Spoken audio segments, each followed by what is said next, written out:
Spring clean that podcast feed and skip the doom scroll. The Newsworthy gets you caught up on the day's news in less than 15 minutes and gives you some fun conversation starters along the way. It's quick, friendly, and informative. Search The Newsworthy wherever you're listening now and follow or subscribe to The Newsworthy today. Why should you start or continue to go to network events, be they live or virtual?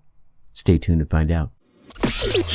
Welcome. Okay, here's the question. You serious? How are we dark horses? You know, the ones everyone is betting against, the ones they don't expect to win, place, or even show on the track, and they'll even laugh on us when we talk about trying. How do we show the world our greatness and triumph? Come on. Well, that's the question, and this podcast will give you the answers. Let's go. This is The Dark Horse Entrepreneur. My name is Tracy Brinkman. And push it out.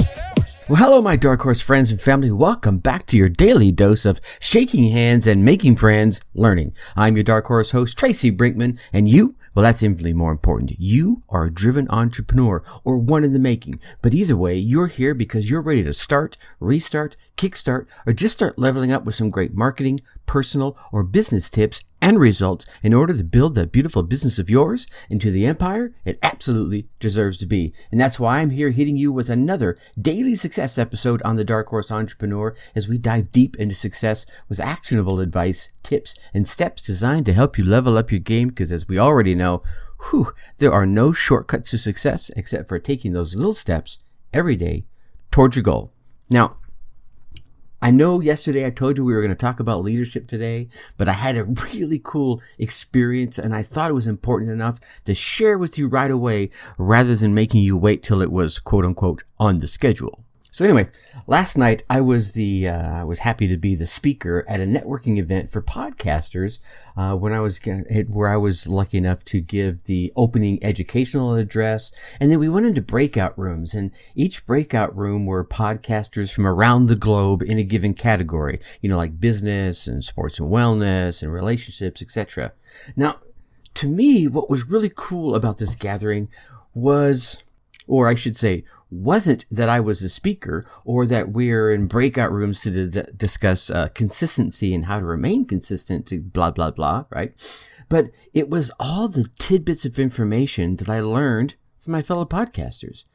All the unique angles they were coming from via their podcasts. For one example, there was this gentleman from down in Atlanta named KB, and he was doing a podcast that he said, in his own words, generally followed the events in his life.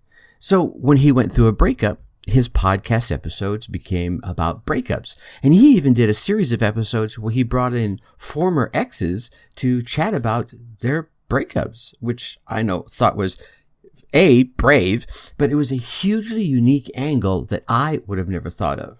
Now, maybe it was because I was going to be speaking at the event, but yesterday before the event, as I was driving, I hopped onto a Facebook Live and I shared some thoughts about networking and its importance. I shared some of the facts like, 51.9% of entrepreneurs are the first in their family to be an entrepreneur. So this kind of drives home the fact that your familial inner circle really can't help you on your inner journey in those cases because you're the first one. So getting places where there are others on similar journeys is a huge asset in your corner. And then there was also, and I'll share with you a couple of different statistics here, 530,000 new businesses are started each month. Oh, what?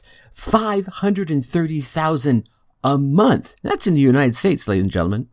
And I am willing to bet that number has been impacted by the recent COVID events. But think about it. That's a lot of people in the same boat that you are. I'm assuming that you're early on in your journey at this point. But even if you're not, that's 530,000 people that are joining your entrepreneurial path with you. And then finally, some 61.9% of those that started a new business did so because they were just sick and tired of the environment that they were working in. Can you feel that one? Maybe that's one of the reasons why you started yours. And I think the last one I'll share with you right here, and then we'll get into some other tidbits. And we've all heard the statistic that 50% of businesses fail in the first 5 years, right? I believe I actually mentioned that in a previous podcast.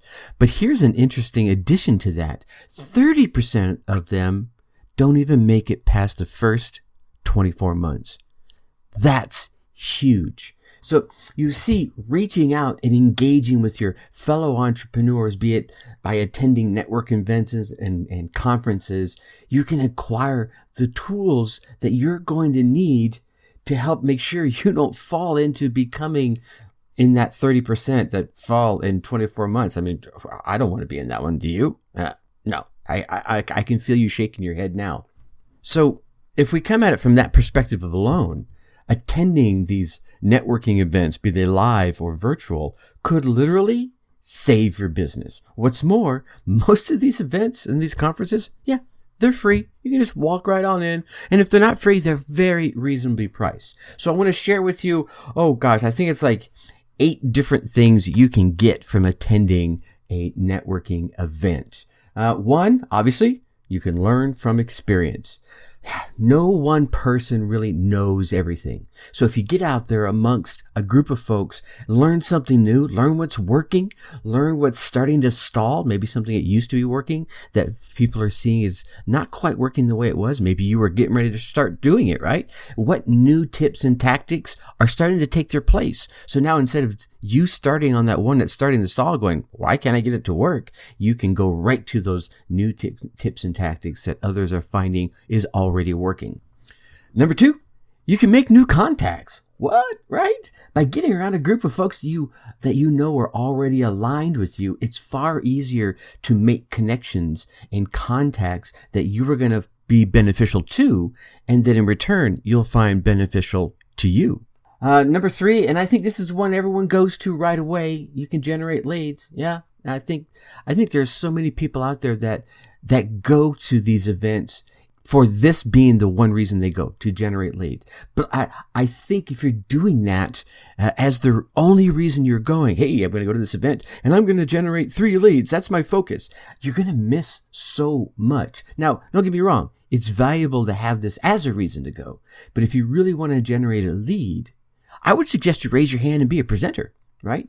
There's no better way than by getting in front of the large number of folks at the same time and sharing content that you're really interested in, sharing experiences that you are going through. Now they're all hearing your story at the same time, and the rest of the time you can be focused on making connections. Number 4, you can learn about your industry. See, when you're not presenting, you can just attend the presentations of others, right? Right? You can see what else is going on outside the doors of your business. What new changes are coming down the pipeline? What new disruptions? What new innovations, right? Learning all these insights will give you time to prepare and even pivot if you need to. Number 5, you can find partnerships.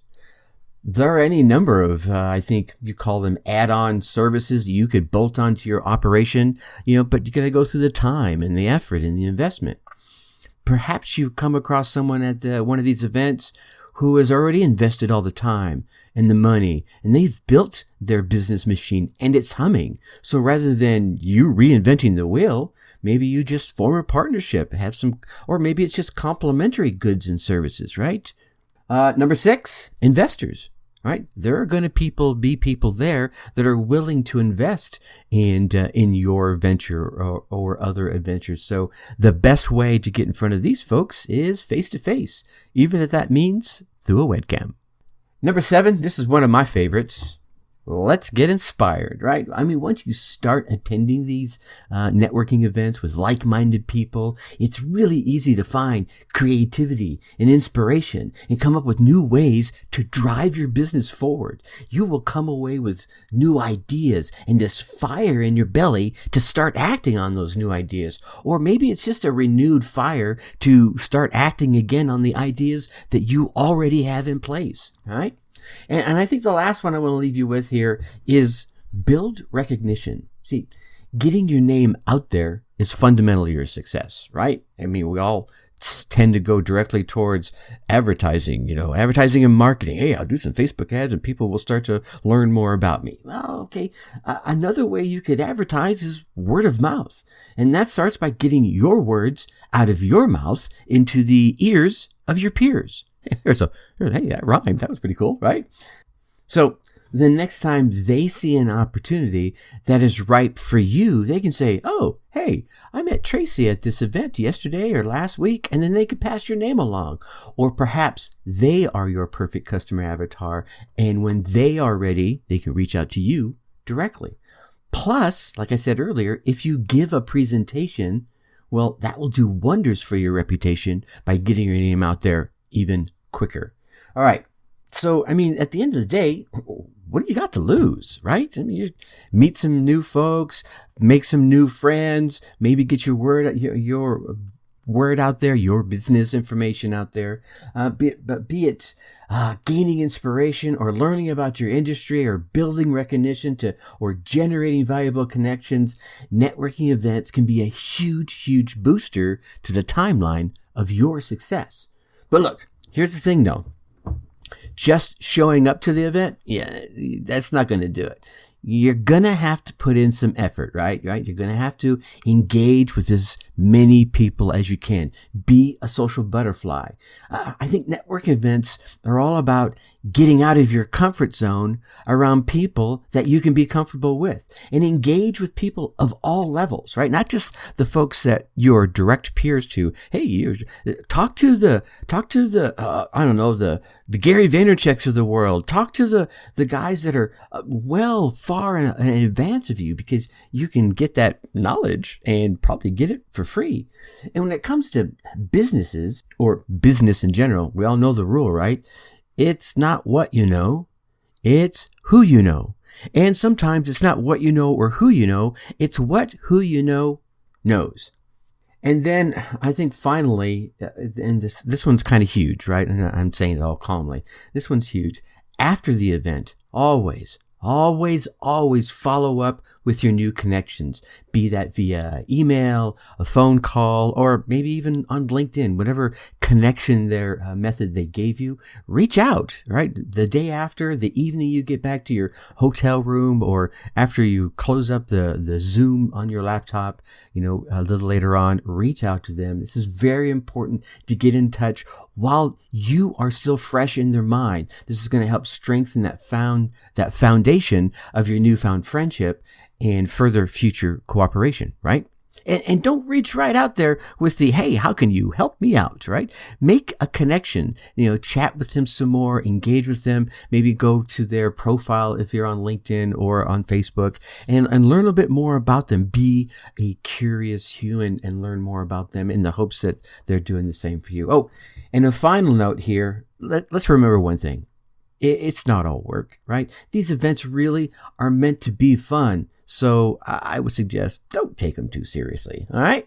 Okay. All right, my Dark Horse friends and family. Tomorrow we will talk about serving as a leader while leading as a servant. I just wanted to be sure to share this little networking passion that kind of came out of a sequence of events that happened. All right. And I know you want to keep getting these daily tips, so be sure to go on down there, hit that subscribe button. While you're there, drop us a 5-star review. Leave us some kind words in the comments, even some words of constructive criticism. I welcome them all. And then, hey, come on over to the Facebook group and get connected with us on a more intimate level. Go to facebook.com, put Dark Horse Tribe in that search bar up there. You should see us right there at the top. If that doesn't work for some reason or another, go to your favorite web browser, type in darkhorseschooling.com/darkhorsetribe, all one word. Press enter, and that should take you right there. Look forward to meeting you in the group. So in the meantime, you get out there, you run your race, you get your results, and let me hear about them. Until tomorrow, think successfully and take action. Thank you for listening to the Dark Horse Entrepreneur Podcast. Thanks for tuning in. Check us out at www.darkhorseschooling.com. All right. My name is Tracy Brinkman.